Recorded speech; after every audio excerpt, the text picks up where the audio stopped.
Funny but একটা interesting প্রশ্ন পেয়েছি যে স্যার কমিউনিজমে সুন্দরী মেয়েরা কাদেরকে বিয়ে করে, কারণ ওখানে তো কোনো মানে কেউ বেশি ধনী, কেউ গরিব এটা নেই, কেউ ডাক্তার, কেউ বড়লোক, অন্য একজন গরিব ভালো চাকরি করে, খারাপ চাকরি করেনি, সবাই সমান মাইনে পায়।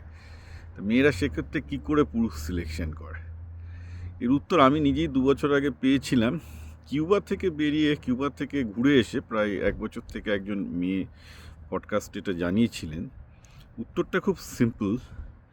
কিউবাতে ছেলেদের সেই কাজগুলো করতে হয় যেটা বাংলার মেয়েরা করে, অর্থাৎ একটা মেয়ে বিয়ে করার জন্য নাচ শেখে, গান শেখে, নিজেকে সুন্দরী করে সাজায়, সে যা যা করা, তাকে ডিগ্রি করতে যা যা করার করে, যাতে সে ভালো বর পায় মানে অ্যাকচুয়ালি কাইন্ড অফ লুক্রেটিভ বর পায় বলাটাই বেটার।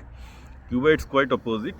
কিউবার ক্ষেত্রে ছেলেদেরকেই নাচ শিখতে হয়, গান শিখতে হয়, কবিতা আবৃত্তি শিখতে হয়, আরও অনেক চলাকলা শিখতে হয়, তাদের বডি বিল্ডিং করতে হয় যাতে মহিলারা তাদের দিকে আকৃষ্ট হয়, কারণ ওখানে একটা ডাক্তার, ঝাড়ুদার সবার সমান মাইনে।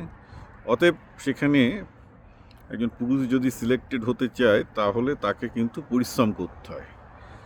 এটা অবশ্য প্রাণী জগতের নর্মাল নিয়ম। অ্যাকচুয়ালি প্রাণী জগতের ন্যাচারাল রুলই হচ্ছে সাধারণত পুরুষদেরকেই বিয়ে করার জন্য নিজেদেরকে সাজাতে হয়, যেটা আমরা দেখতে পাবো ময়ূর থেকে শুরু করে সমস্ত পাখি পুরুষরাই নাচ করে, কিন্তু কারণ তাদেরকেই মহিলাদের আকৃষ্ট করার যে দায়িত্ব সেটা তাদের উপরই পড়ে। এটা আমাদের বাঙালি বা ভারতেও অন্যরকম হয়ে গেছে, বা ধনতান্ত্রিক সমাজে অন্যরকম হয়ে গেছে। ইনফ্যাক্ট সামন্ততান্ত্রিক সমাজ থেকে এটা অন্যরকম ছিল। তার একটা মূল কারণ হয়েছে এটাই যে সমস্ত সম্পদ কিছু লোকের হাতে কুক্ষিগত হলে এটাই হওয়া স্বাভাবিক, কারণ সেক্ষেত্রে সিকিউরিটির জন্য মেয়েরা তাদেরকেই খুঁজবে যাদের হাতে বেশি সম্পদ আছে, যাতে তাদের ভবিষ্যৎ সিকিউর হতে পারে। তো ন্যাচারালি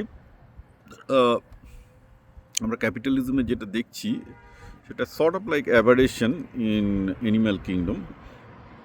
উল্টোটাই হওয়া উচিত ছিল, যে ছেলেদেরকেই অনেক বেশি পরিশ্রম করা উচিত ছিল মেয়েদেরকে পটানোর জন্য, ইনস্টেড অফ বিং রিভার্স, যে মেয়েদেরকে নিজেদেরকে বেশি সময় ইনভেস্ট করতে হয় ছেলেদেরকে পটানোর জন্য।